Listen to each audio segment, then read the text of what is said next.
তুমি ভীতু ভীতু। তুমি শুধু কথাই বলতে পারো, শুধু কথা। তুমি কিচ্ছু পারো না। ক্ষমতা থাকলে কিছু করে দেখাও। তুমি কি আমার কথা শুনতে পাচ্ছ?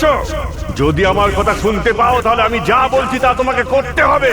মেরে ফেলো, মেরে ফেলো ওকে। আমার কথা শোনো, আর যা আমি বলছি তা তুমি করো। মেরে ফেলো ওকে। ইওর অনার, সমস্ত সাক্ষী আর প্রমাণ এটাই বলছে যে এই খুন ইনিই করেছেন। না না জজ সাহেব, এগুলো সব মিথ্যে। মিথ্যে তো আপনিই বলছেন ম্যাডাম, খুন আপনিই করেছেন। না জজ সাহেব, আমি একদম নির্দোষ, এগুলো সব ভুল। ইওর অনার, ইওর অনার, হ্যাঁ হ্যাঁ, আমি শুনছি। বলো কি বলতে চাও? ইওর অনার, আমার প্রতিপক্ষ বন্ধুর মানে নীলেশ বাবুর কাছে প্রমাণ করার মতো কিছুই নেই। কোর্টের মূল্যবান সময় যেন নষ্ট না হয়। ইওর অনার, কোর্টের সময় নিঃসন্দেহে মূল্যবান, কিন্তু তার থেকেও অনেক বেশি মূল্যবান একজন নির্দোষের জীবন। আমি প্রমাণ করে দেবো। আমার কথা শোনো, আর যা আমি বলছি তা তুমি করো। মেরে ফেলো অর্ডার ওকে। অর্ডার। রায় ঘোষণার আগে আদালত 2 ঘন্টার জন্য স্থগিত রাখা হচ্ছে। That's all.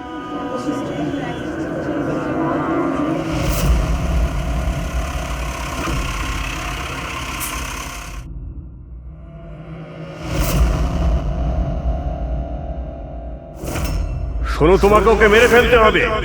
তুমি এটা করতে পারো। ওর বেঁচে থাকার কোনো অধিকার নেই। ওকে মরতেই হবে। ওকে মেরে ফেলো, ওকে মেরে ফেলো তুমি।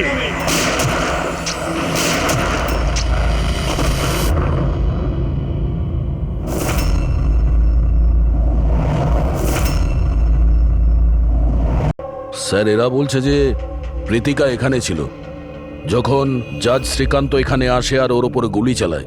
তারপরে ও এখানে এসে নিজেকেই নিজে গুলি করে দিয়েছে। ওখানে যখন এসব ঘটনা ঘটে তখন যারা ছিল তারা কোথায়? তারা কোর্টরুমে আছে।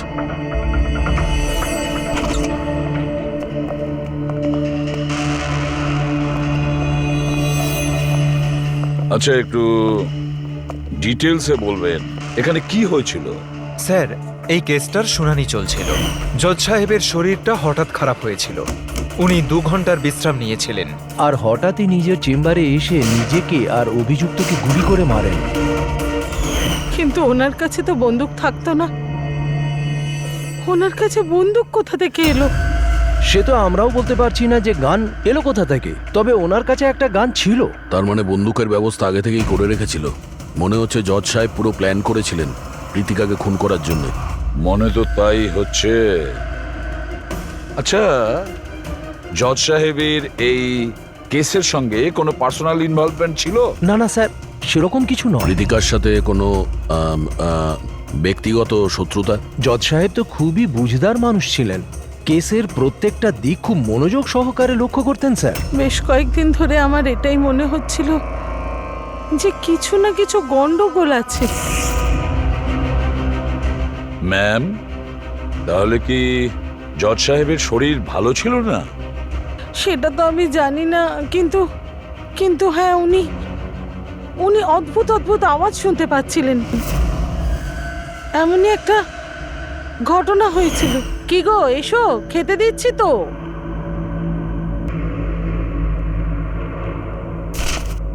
এই প্রতিবেশীদের কথার আর শেষই নেই। যখন খুশি যা খুশি বলে যাচ্ছে। আরে কি হলোটা কি? এত বিরক্ত হওয়ার কি আগে আছে? গিয়ে পড়শিদের মুখটা বন্ধ করো। ওদের বকবক শোনার আমার কোনো ইচ্ছে নেই। কি যে বলো না তুমি। প্রতিবেশীরা তো গত 1 মাস ধরে লন্ডনে আছেন। আরে ওনাদের গলায় এখানে কি করে আসবে? কি উল্টোপাল্টা বলছো? কি গো কৌশল, জানি না যে ওর কি হয়েছে, এমন অদ্ভুত ব্যবহার করছে। আর ওই জানো তুমি, ও প্রতিবেশীদের গলা শুনতে পাচ্ছে, যেখানে ওরা কেউ বাড়িতে নেই, বিদেশে গেছে। কাকে বলছো এইসব? কাকে বলছো? আর তুমি কি মনে করো আমি মিথ্যে কথা বলছি? কি দেখছো এইভাবে? নাটক বন্ধ করো। বলো, তোমরা এই ঘরে কি লুকিয়ে রেখেছো? বলো আমাকে, বলো। আমি সব জানি, সব জানি আমি। তুমি আমাকে পাগল করার চেষ্টা করছো না? হ্যাঁ, কি যে বলো না তুমি, কি হয়েছে তোমার? হ্যাঁ, নিজের অবস্থা দেখো, কি দশা হয়েছে তোমার। আর এখানে কেউ নেই, কার গলা শুনতে পাচ্ছ তুমি? নন্দিনী, আমি ওদের কথা শুনতে পাচ্ছি। এখানেই আছে, এখানেই আছে, কিন্তু আমি কারো কথা শুনবো না, কারোর কথা শুনবো না। আচ্ছা, ওনার কোনো মানসিক রোগ ছিল না তো? না না স্যার, 15ই এপ্রিল অব্দি তো উনি ভালোই ছিলেন, কিন্তু হ্যাঁ, রেড ক্যান্ডি হসপিটালে যে গেলেন তারপর থেকেই এই সমস্ত ঘটছে। Red candy hospital? হ্যাঁ, স্যার, এই হসপিটালে গিয়ে দেখি কি হয়েছিল ওখানে যে হঠাৎ এই জজ সাহেব এরকম ব্যবহার করতে শুরু করলেন। স্যার, এই কেসটায় তাহলে আর বাকি কি রইল? যেই লোকটা খুন করেছিল সেই নিজেকে মেরে ফেললো। সেটাই তো খোঁজ নিতে হবে ফেডরিক, সেটাই তো খোঁজ নিতে হবে যে একজন জজ সাহেব তার সামনের অভিযুক্তকে কেন গুলি করলেন আর খুনি বা কেন করলেন, আর তাছাড়াও তারপরে নিজেকে উনি গুলি করলেন কেন? স্যার, হসপিটাল অথরিটি বলল যে জজ সাহেব এখানে সাইকিয়াট্রিক ট্রিটমেন্টের জন্য নয়, বরঞ্চ ডেন্টিস্টের সঙ্গে কথা বলতে এসেছিলেন। ডেন্টিস্টটা কে? Sir, doctor Raman. Hello sir, বলুন আপনাদের কি হেল্প করতে পারি? এখন তো আপনি ডক্টর রমনকে ডাকুন, আর সঙ্গে ওর অ্যাসিস্ট্যান্ট। ডক্টর রমন 15ই এপ্রিল জজ সাহেব শ্রীকান্ত আপনার সঙ্গে দেখা করতে এসেছিল। আগে হ্যাঁ স্যার, কিন্তু ওনার মৃত্যুর সাথে আমার কি সম্পর্ক? আমাকে কেন জিজ্ঞেস করছেন? আমরা এটা জানতে চাইছি যে যখন আপনি ওনাকে দেখেছিলেন তখন ওনার কি মাথার কোনো সমস্যা ছিল? না স্যার, আমি তো সেরকম কিছু দেখিনি। স্যার, ওনার মানসিক কোনো রকম রোগ ছিল না। উনি 9 বছর ধরে ডক্টর রমনের পেশেন্ট। 9 বছর ধরে? তার মানে আপনারা ওনার সম্বন্ধে অনেক কিছুই জানেন। অনেক কিছু নয় স্যার, সব কিছু। আচ্ছা, আর কি জানেন একটু বলতে পারবেন?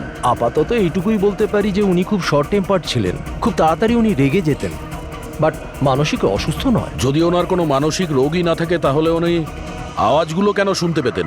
কি হয়েছিল কি ওনার? কিন্তু স্যার, আপনি এর মধ্যে মেডিকেল এক্সপ্লেনেশন কেন খুঁজছেন? আমরা এতটা মেডিকেল এক্সপ্লেনেশন কেন খুঁজছি? দয়া, কোনো লোক হঠাৎ করে কারোর ওপরে এভাবে কেন গুলি চালাবে? সে কি নর্মাল মানুষ? না, কিছু না কিছু গোলমাল আছে, কিছু তো একটা আছে, কিন্তু কি?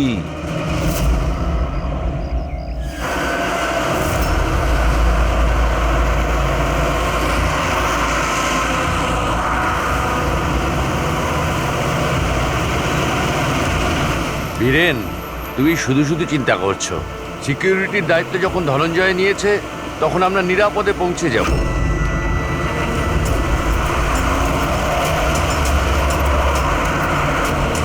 সে কথা তো ঠিক, কিন্তু আপনি তো হুমকি পাচ্ছেন। দেখো বীরেন, আমাদের এই কাজে অনেক হুমকি টুমকি আসে, আর এইসব হুমকি টুমকিতে আমি একেবারেই চিন্তিত নই। তা নয়, ভয় তো আমিও পাচ্ছি না, কারণ আমি ধনঞ্জয় আর টিমকে পুরো ভরসা করি।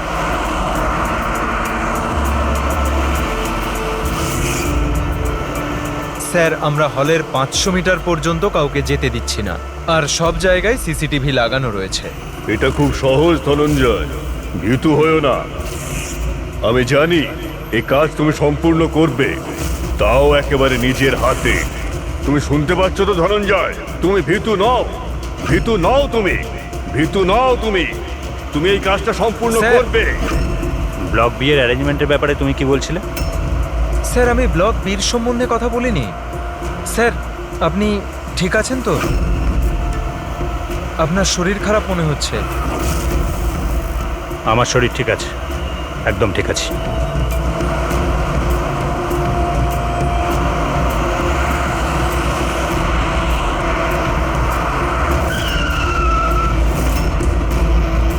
ধনঞ্জয়, তোমার ওকে মারতেই হবে। মেরে ফেলো ওকে, ওকে মেরে ফেলো, ওকে মেরে ফেলো ধনঞ্জয়, মেরে ফেলো। গাড়ি থামাও।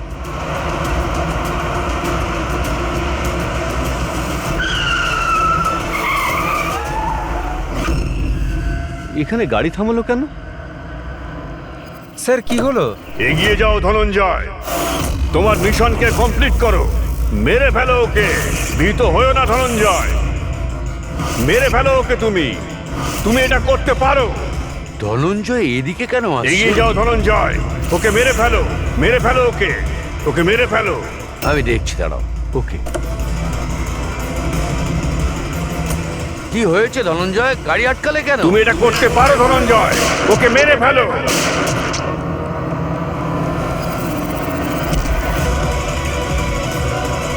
ও মাই গড, সঞ্জিত বাবু, আপনার কি হলো? ধনঞ্জয়, এসব কি করলে তুমি?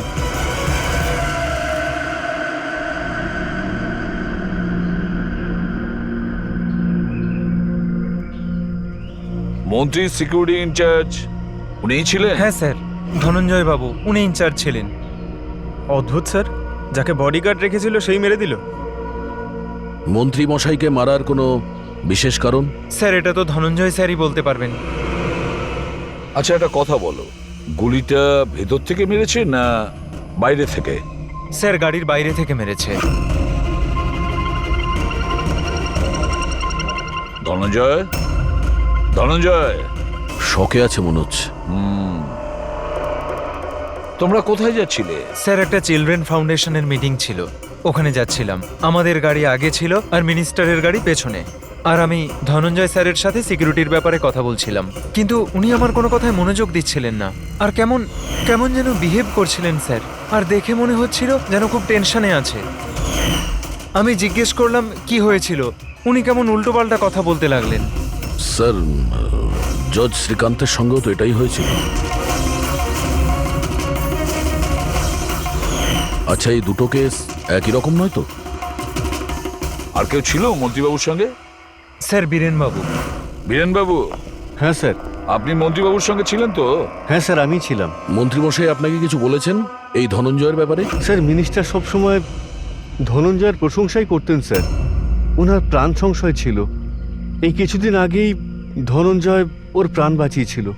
বড় অদ্ভুত ব্যাপার স্যার, কিছুদিন আগে যেই লোকটা নেতার প্রাণ বাঁচালো, আজ সেই লোকটাই তাকে খুন করলো।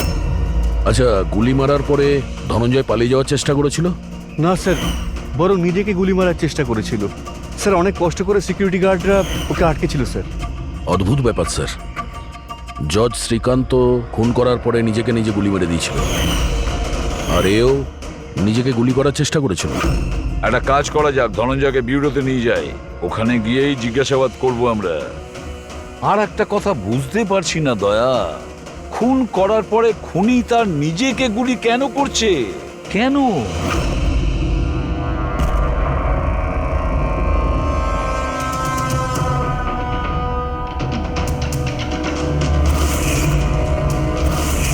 বস, ডক্টর রেনু, ইনি ক্রিমিনাল সাইকোলজির ওপর রিসার্চ করছেন। হ্যাঁ, এই দুজনের কেস এনাকে বলা হয়েছে? Yes boss.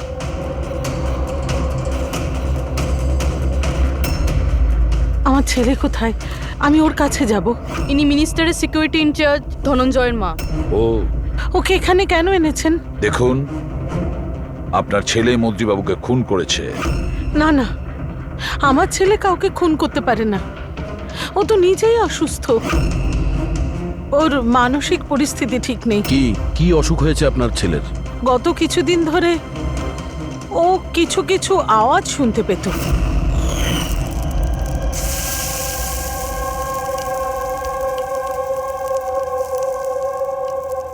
ধনঞ্জয়, কি হয়েছে বাবা? চিন্তিত মনে হচ্ছে। অফিসে কোনো প্রবলেম আছে নাকি? কোনো টেনশন? দুদিন ধরে তুই আমার সঙ্গেও ভালো করে কথা বলছিস না। কেউ তো আছে এখানে। শোন না, আমি তোর ফেভারিট রান্না করছি, পালং শাক। এই ঘরে তুই- কেউ তো আছে যে আমার সাথে কথা বলছে। আরে আমি তো বকর বকর করছি, আর কে কথা বলবে তোর সাথে? কেউ তো আমাদের ছাড়াও আছে এই বাড়িতে যে আমার সাথে কথা বলছে। মা, মা, কেউ তো আছে এই বাড়িতে আমাদের ছাড়াও। মা, আমার অদ্ভুত সব আওয়াজ আসছে কানে। কেউ আমার সাথে কথা বলছে। আমরা দুজন ছাড়া আর কেউ নেই বাড়িতে। কেউ আছে যে আমার সাথে বন্ধ হয়ে গেল আওয়াজটা। আবার আসছে, আবার এই আসছে। ধনঞ্জয়, কেউ নেই, কেউ আরে নেই বলছি। কেউ তো আছে মা এখানে। কেউ নেই বাবা, তুই এখানে বস। মনে হচ্ছে তোর শরীর ঠিক নেই, আমাদের ডাক্তারের কাছে যাওয়া উচিত। কিন্তু এমনটা তো শুধু স্কিজোফেনিয়াতেই হয়। স্কিজোফ্রেনিয়া? হ্যাঁ, হয়তো আপনারা এটা জানবেন যে স্কিজোফ্রেনিয়া একটা মানসিক রোগ। এরকম অবস্থায় পেশেন্ট অনেক রকমের আওয়াজ শুনতে পায়, মানুষ না হওয়া সত্ত্বেও তারা দেখতে পায়, আর পেশেন্ট এমনকি নিজেকে মেরে ফেলার চেষ্টাও পর্যন্ত করে। আপনারা কি আমাকে বলতে পারবেন যে ওই পেশেন্টদের বয়স কত ছিল? শ্রীকান্তবাবুর বয়স 50 বছর আর ধনঞ্জয় 42। কিন্তু এই বয়সে তো স্কিজোফ্রেনিয়া হয় না। আমি কি ওর সাথে দেখা করতে পারি? পেশেন্টের সঙ্গে কথা বলতে হবে। হ্যাঁ নিশ্চয়ই, পড়বি।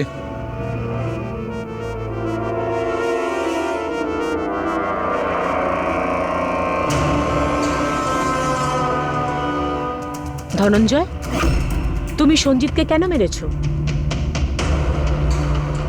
তোমায় কিছু জিজ্ঞেস করলাম। ধনঞ্জয়, তুমি সঞ্জিতকে কেন মেরেছো? অদ্ভুত সব আওয়াজ কানে আসছিল, যে আমাকে উত্তেজিত করছিল। বলছিল যে আমি একটা কাপুরুষ, আমি একটা, আমি কারো খুন করতে পারবো না। আর ওই আওয়াজটা আমায় এমন উত্তেজিত করলো যে আমি খুনই করে দিলাম।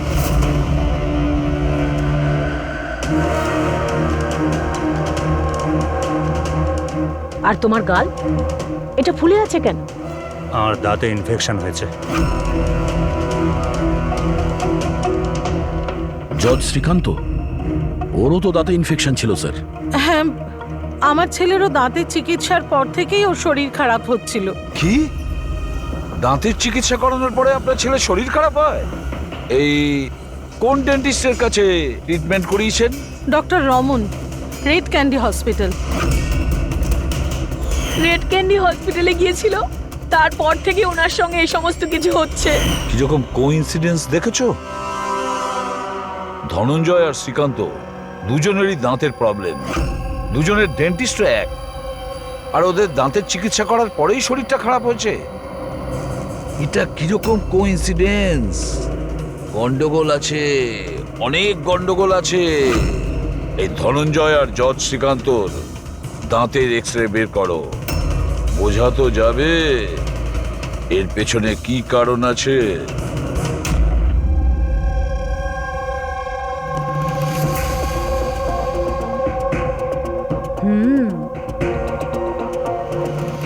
এটা কি হতে পারে স্যার? এটা দেখুন। কি হয়েছে? এই মার্কস। তাই তো, দাঁতের উপর এগুলো কি ফরেন অবজেক্টের মতো? এক্স্যাক্টলি, তার উপর দুজনের দাঁতেই রয়েছে। দুটো লোকের দাঁতের উপর কিছু একটা ফরেন বডির মতো কিছু একটা, কি হতে পারে? সারিকা, হ্যাঁ এক কাজ করো, এসিপি সাহেবকে ফোন করো, ওনাকে বলে দাও কেসের সূত্র পাওয়া গেছে।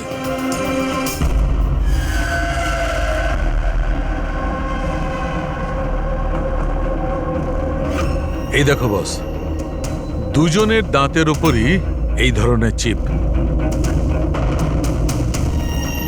এটা তো বাদ দেখছি। হ্যাঁ স্যার, আপনি ঠিকই বলেছেন। স্যার, এটা তো গোয়েন্দাগিরিতে ব্যবহার করার জন্য ট্রান্সমিটারের মতো।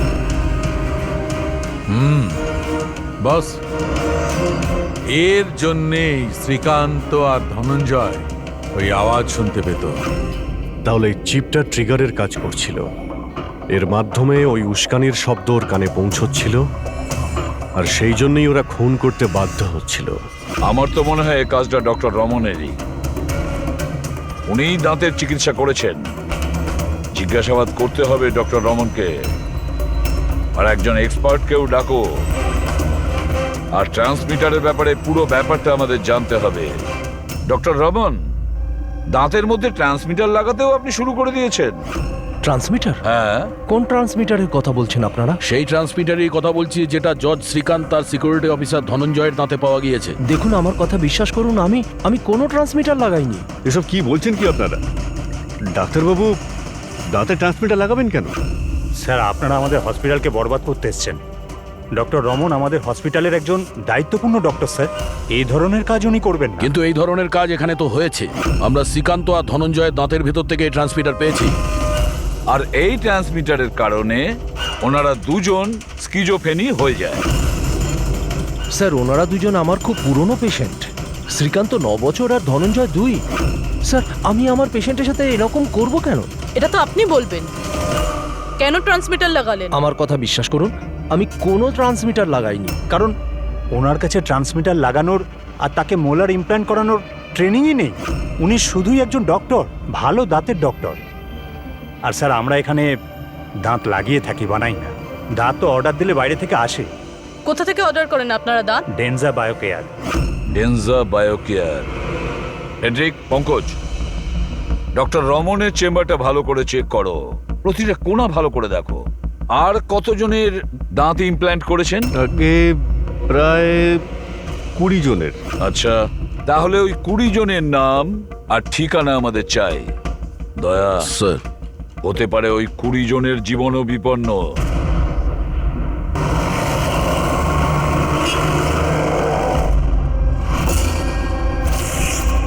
কিছু বুঝতে পারছো? হ্যাঁ স্যার, একটু একটু বুঝতে পারছি। এই ট্রান্সমিটারটা ছোট্ট হলেও বেশ পাওয়ারফুল। কতটা রেঞ্জের? তাও ধরুন 15 থেকে 20 মিটার হবে। এই ট্রান্সমিটারের সাহায্যে কাউকে কন্ট্যাক্ট করতে চাইলে 15 থেকে 20 মিটারের মধ্যে থাকতে হবে। এর কি ফ্রিকোয়েন্সি ট্র্যাক করা যাবে? নিশ্চয়ই ট্র্যাক করা যাবে, কিন্তু তার আগে আমাদের জানতে হবে এই ট্রান্সমিটার কত হার্টজে কাজ করে। তাহলে খোঁজ নাও এটা কত হার্টজে কাজ করছে, কারণ ফ্রিকোয়েন্সিটা আমাদের জানা দরকার। যেখানে এর ফ্রিকোয়েন্সি অ্যাক্টিভ হবে সেখানেই আমাদের খুনি থাকবে। ঠিক আছে স্যার, আপনি একটু সময় দিন, আমি যত তাড়াতাড়ি সম্ভব বলছি। ঠিক আছে। এই কেসটা ঘুরে ফিরে ডক্টর রমনের দিকেই ইশারা করছে। সব সন্দেহের তীর ওর দিকেই যাচ্ছে। কিন্তু স্যার, উনি ওনার পুরনো পেশেন্টকে খুন কেন করবেন?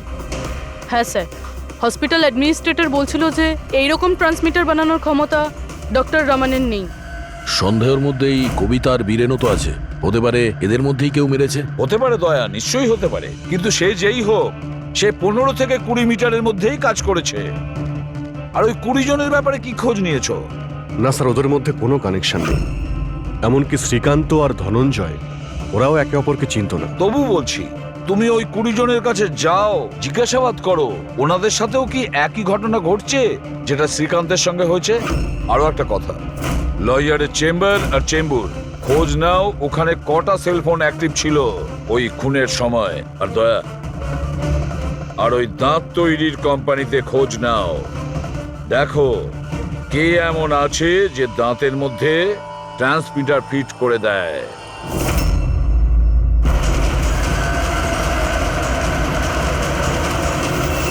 বিনয় তো আপনারই নাম। হ্যাঁ, আমার নামই বিনয়। সরি, চিনতে পারলাম না। আমরা সিআইডি অফিসার। কেন স্যার, আমি কি কোনো ভুল করেছি? না না, আপনি কোনো ভুল করেননি। অ্যাকচুয়ালি আমরা একটা কেসের ব্যাপারে জিজ্ঞাসাবাদ করতে এসেছি। আপনার দাঁতের মধ্যে কোনো প্রবলেম ছিল না? হ্যাঁ। আচ্ছা, চিকিৎসা কোথায় করেছিলেন আপনি? Red candy hospital. আচ্ছা, ট্রিটমেন্ট করানোর পরে আপনার কোনো সমস্যা হয়েছে? আই মিন, কোনো অদ্ভুত ধরনের শব্দ শুনতে পাচ্ছেন, বা মানে কেউ কোনো অর্ডার দিচ্ছে কিছু করার জন্য? না, সেরকম কিছু নয়, তবে 2-1 ব্যথা হয়েছিল। সে তো নর্মাল, দাঁত লাগাবেন যখন একটু আধটু ব্যথা তো করবে। ঠিক আছে, যদি কোনো সমস্যা হয় তাহলে আপনি অবশ্যই আমাদের বলবেন। আর হ্যাঁ, অচেনা কারোর কোনো কথা শুনবেন না, আর কেউ যদি ডাকে কোনো অচেনা জায়গাতে যাবেন না। ওকে, ঠিক আছে, ঠিক মনে আছে। রাখবেন কথাগুলো। ঠিক আছে। ডক্টর রমন খুবই ভালো। দাঁত লাগানোর পর আমার খুব একটা কিছু প্রবলেম হয়নি। আপনি কোনো আওয়াজ শুনতে পান? কি বললেন বুঝলাম না। না, যাদেরকে ডক্টর রমন দাঁত লাগিয়েছে তাদের মধ্যে কয়েকজন অদ্ভুত ধরনের আওয়াজ শুনতে পাচ্ছে। না, আমার সাথে তো এরকম কিছুই হয়নি। আচ্ছা, যদি আপনার সঙ্গে এমন কিছু হয় আপনি কিন্তু আমাদের ইনফর্ম করবেন। ইয়া, শিওর। আপনারা এখানে দাঁত বানান না মিনিয়েচার ট্রান্সমিটার? মানে কি স্যার? মানে এটাই যে এখানে দাঁতের মধ্যে ট্রান্সমিটার ফিট করা হয়, খুন করার ষড়যন্ত্র করা হয় এখানে। হ্যাঁ না স্যার, আপনাদের কোথাও ভুল হচ্ছে স্যার। আমরা এই ধরনের ইলিগাল কাজ এখানে করি না। ইল্লিগাল কাজ হয়েছে এখানে। এই দেখুন, রেড ক্যান্ডি হসপিটালে আপনারাই দাঁত পাঠিয়েছিলেন, তাই না? আগে হ্যাঁ ম্যাডাম। তার ভিতরে ট্রান্সমিটার ফিট করা ছিল। জজ শ্রীকান্ত আর সিকিউরিটি অফিসার ধনঞ্জয়ের দাঁত এখানেই বানানো হয়েছিল না? দাঁড়ান স্যার, চেক করে বলছি।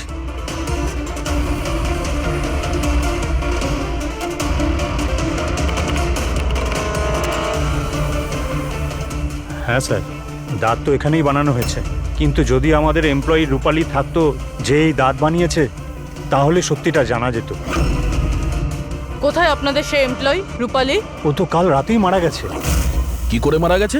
ওর তো অ্যাজমা অ্যাটাক হয়েছিল, অথচ চিন্তার ব্যাপার এটাই যে ওর কখনো অ্যাজমা ছিলই না। আগে হ্যাঁ স্যার। ওর বাড়ির অ্যাড্রেসটা দেবেন প্লিজ। আপনি দাঁত কবে লাগিয়েছেন? স্যার 2 মাস হয়ে গেছে। কোনো সমস্যা হয়েছে আপনার? না, কোনো প্রবলেম নেই, ওই দাঁত লাগিয়েছিলাম, ঠিক আছে। না মানে অদ্ভুত ধরনের কোনো আওয়াজ শুনতে পাচ্ছেন কি আপনি? না স্যার, কিন্তু কি হয়েছে? দেখুন, রেড ক্যান্ডি হসপিটালে যারাই ট্রিটমেন্ট করিয়েছেন তাদের কোনো না কোনো সমস্যা হচ্ছে, আর তাদের মধ্যে 2 জন তো মারাও গেছেন। স্যার স্যার আমি মরতে চাই না। না না, আপনি ভয় পাবেন না, সেরকম কিছু নয়। আপনার যদি কখনো কোনো এরকম সমস্যা হয় যে আপনি অদ্ভুত ধরনের শব্দ শুনতে পাচ্ছেন বা এমন কোনো কাউকে দেখতে পাচ্ছেন যে নেই, মানে কেউ যদি আপনাকে বলে কার সঙ্গে কথা বলছেন, যদি এরকম কিছু হয় তাহলে অবশ্যই আমাদের ফোন করবেন। পঙ্কজার কতজন বাকি রয়েছে? স্যার, চেক করার জন্য আরো 5 জন বাকি আছে। ওই 5 জনকে খুব তাড়াতাড়ি চেক করতে হবে। কে বলতে পারে যে ওই খুনির পরবর্তী টার্গেট এদের মধ্যে কেউ হতে পারে? হ্যাঁ স্যার।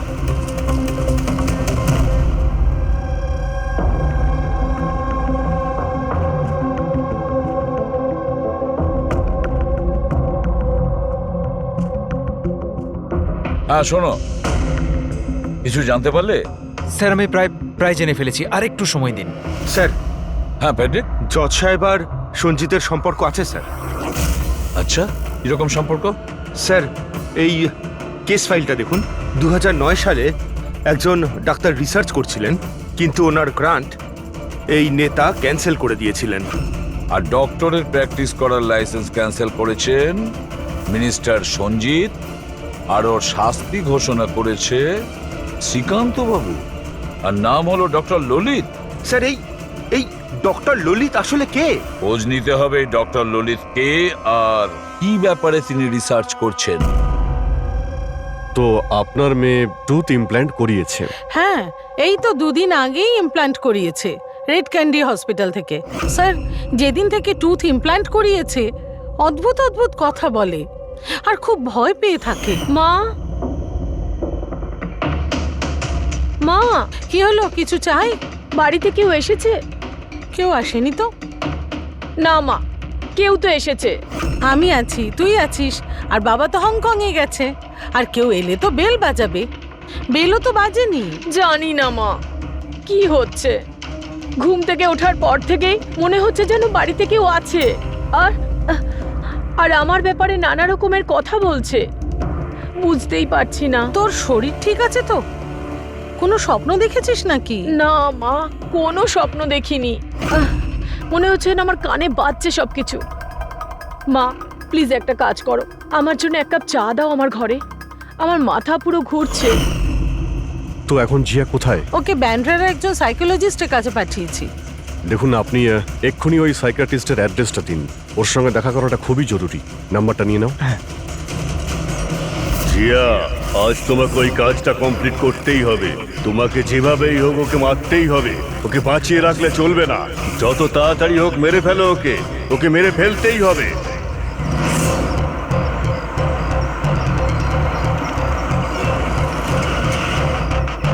কোথায় যাবেন ম্যাডাম? JK market.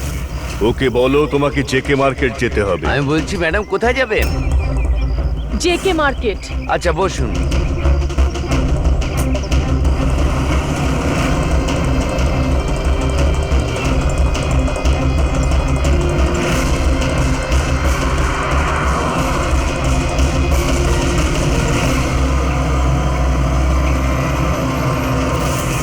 জিয়া, তুমি ভীতু তুমি কিচ্ছু করতে পারো না। 1 নম্বরের ভীতু তুমি। মিথ্যে, আমি ভীতু নই, আর আমি কাউকে মারতে পারবো না। ম্যাডাম, আপনি আমাকে কিছু বললেন? হ্যাঁ, না না, আমি কিছু বলিনি। না, কিছু বলিনি, আমি এমনি একা একা কথা বলছিলাম।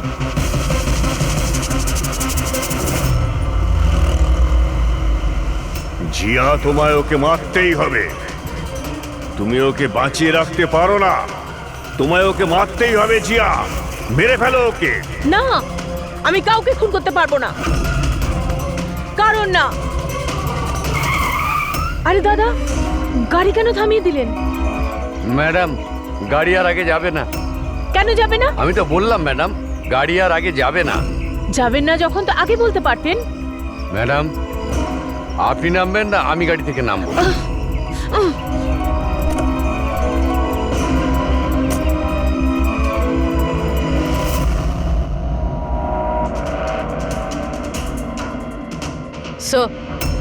স্যার, ওয়াচম্যান আর প্রতিবেশীরা বলছিল রূপালী 3 মাস আগে শিফট করেছিল আর একা এসেছিল। একটু চেক করি ভালোভাবে।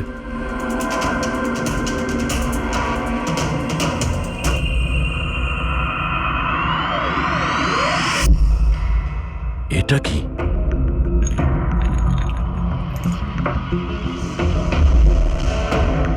এতগুলো ইয়ার ট্রান্সমিটার?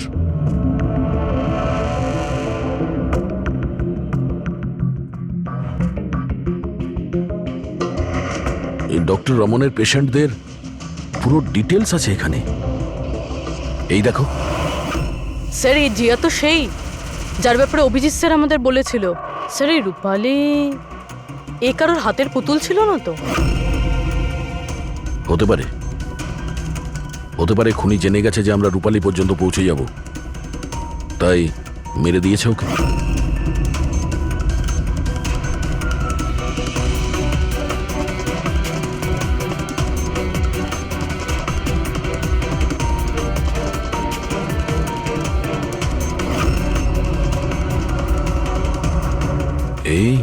এই মিনিস্টার, সঞ্জিত, বীরেন আর জিয়া, এই 3 জনের মুখে রেড সার্কেল।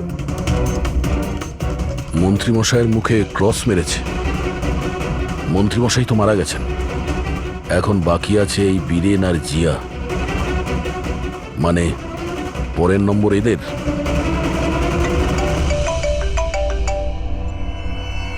হ্যাঁ অভিজিৎ। দয়াই জিয়া সাইকিয়াট্রিস্টের সঙ্গে দেখা করতে গিয়েছিল, কিন্তু ওখানেও পৌঁছয়নি।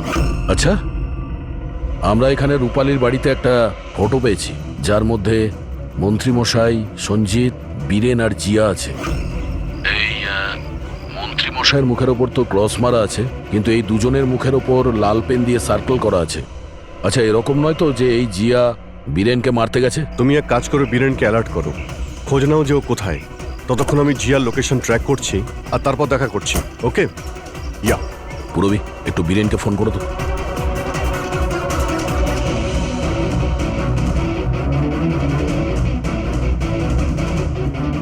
স্যার, বীরেনের ফোন তো বন্ধ আসছে। পেয়েছি স্যার। হ্যাঁ স্যার, এই ট্রান্সমিটার 1.8 মেগাহার্টজ থেকে 2 মেগাহার্টজের মধ্যে কাজ করে। গ্রেট।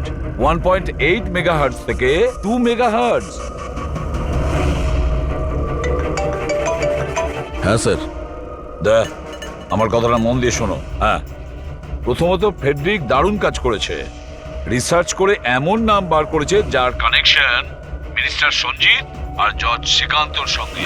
সেই লোকের নাম হলো ডক্টর ললিত। হ্যাঁ, ডক্টর ললিত। ইয়েস, আমার তো এই ডক্টর ললিতকে খুব গোলমেলে মনে হচ্ছে। আমার তো ওকেই সন্দেহ হচ্ছে, কারণ ডক্টর ললিতের কয়েক বছর আগে মিনিস্টার সঞ্জিত ডক্টর ললিতের প্র্যাকটিস করার লাইসেন্স ক্যান্সেল করে দিয়েছিল। আর তারপরে ওই ডক্টর ললিতকে জজ শ্রীকান্ত তার রায় ঘোষণা করেছেন। আর ফলাফল কি হলো? প্রথমে খুন হলো জজ শ্রীকান্ত, আর তারপরে মিনিস্টার সঞ্জিত মারা গেলেন। এই খুন কে করতে পারে? ডক্টর ললিতই করতে পারে। ওরই কানেকশন ছিল এই দুজনের সঙ্গে। ব্যাস, এবার ডক্টর ললিত যে ফ্রিকোয়েন্সি থেকে অপারেট করতো সেটা জানা গেছে। হ্যাঁ, টেকনো এক্সপার্ট আমাদের বলে দিয়েছে 1.8 মেগাহার্টজ থেকে 2 মেগাহার্টজ। ব্যাস, ওই ফ্রিকোয়েন্সি থেকে আমরা ট্যাপ করব ডক্টর ললিতকে। জানা যাবে যে ডক্টর ললিত কার কার সাথে কথা বলে এবং কি কথা বলে। আর দয়া, রেডিও ফ্রিকোয়েন্সি 1.8 মেগাহার্টজ থেকে 2 মেগাহার্টজ আমাদের সমস্ত পুলিশ স্টেশন এবং রেডিও ভ্যানকে জানিয়ে দাও। এবার দেখব আমরা কতদূর পালাতে পারে এই ডক্টর ললিত।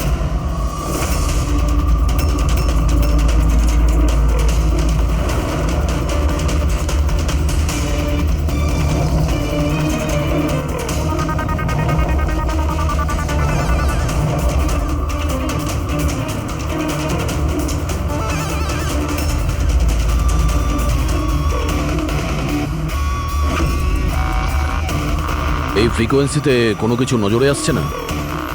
যখনই কথা বলবে ধরা পড়ে যাবে। পুরো মুম্বাই এই ফ্রিকোয়েন্সিটাকে প্রত্যেক 5 কিলোমিটার অন্তর ট্র্যাক করছে। যদি জিয়া বীরেনকে মারতে যায় তাহলে সেই খুনি 1.8 বা 2তে নিশ্চয়ই আসবে।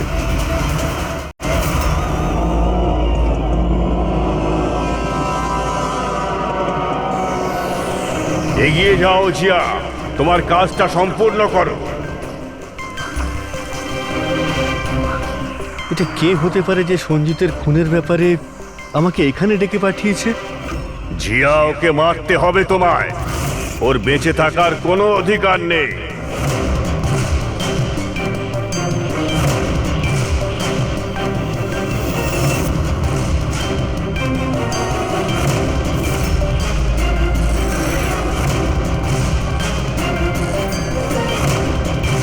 বেশি চিন্তা করো না, ওকে মেরে দাও, মেরে দাও তুমি ওকে জিয়া। ওর বেঁচে থাকার কোনো অধিকার নেই। ওর দিকে তাকাও, ভালো করে দেখো ওকে, ও তোমার সামনে রয়েছে। কিল হিম। ওর বেঁচে থাকার কোনো অধিকার নেই। ওরই গলার আওয়াজ। ফ্রিকোয়েন্সি লোকেট করো।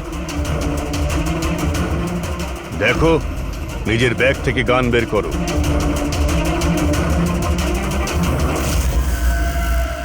জিয়া, তুমি ভীতু নও। Shoot him, shoot him. Location কি বলছে? স্যার, জেডি মার্কেট মারোল দেখাচ্ছে।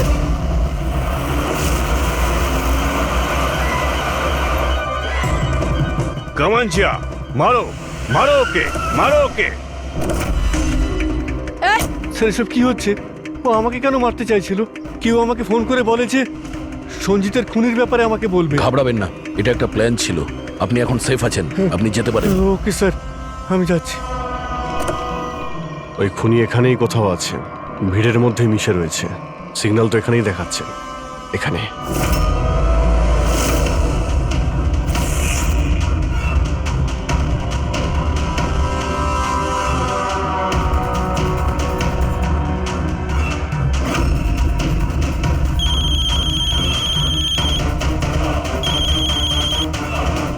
হ্যালো, অভিজিৎ বলছি।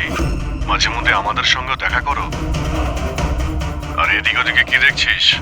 আমি তোর পিছনেই আছি, মিস্টার ললিত।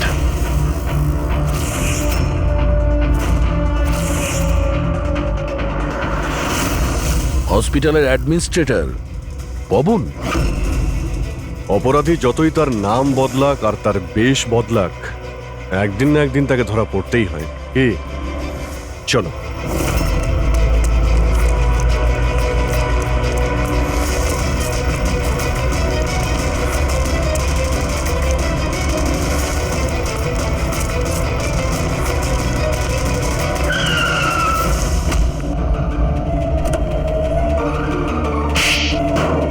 জজ শ্রীকান্ত আর মিনিস্টার সঞ্জিত, তুই এদের খুন কেন করলি?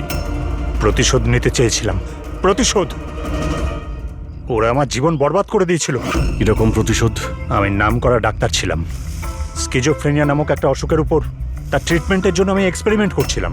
সফলও হয়েছিলাম। আমার অ্যাসিস্ট্যান্ট জিয়া এইচওডি বীরেনকে কমপ্লেন করে দিল।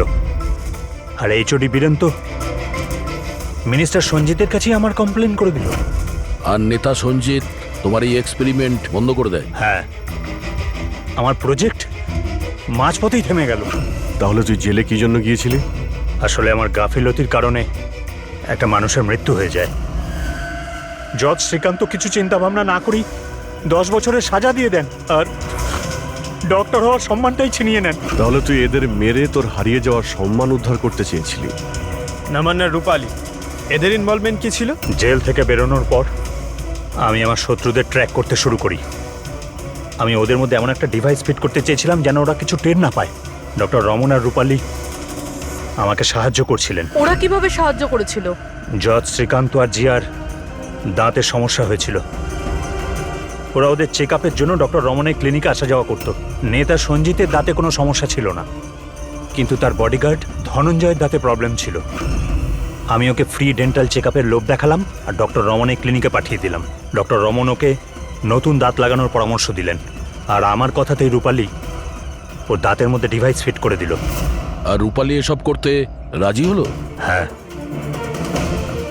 কারণ আমি রূপালীকে ভালোবাসতাম। আমরা দুজন মিলেই ডেন্টাল ক্লিনিক খুলেছিলাম। রূপালী সেই কাজে আমায় সাহায্য করতো। তাহলে ওকে তুই কেন খুন করতে গেলি? কারণ জজ শ্রীকান্ত আর মিনিস্টারের মৃত্যুর পর ওর কাছে পৌঁছে যেতেন আমি ধরা পড়ে যেতাম, তাই ওর মুখ বন্ধ করতে ওকে মারতে হলো। শুধুমাত্র বদলা নেওয়ার জন্য তুমি অনেক কিছু করেছো, কত সুন্দরভাবে খুন করেছো। এর ফল কি হয়েছে? শেষ পর্যন্ত ধরাই পড়লে না? আমার উদ্দেশ্য কাউকে মারা ছিল না স্যার, আমি জিনিয়াস সেটা প্রমাণ করতে চেয়েছিলাম। রক্ত মাংসে গড়া মানুষগুলোকে অস্ত্র বানিয়েছিলাম। তোর যদি এই ব্রেনটাই তুই কোনো ভালো কাজে লাগাতিস তাহলে অপরাধী নয়, আর সারা জীবন জেলের মধ্যে পচে মরতেও হতো না তোকে।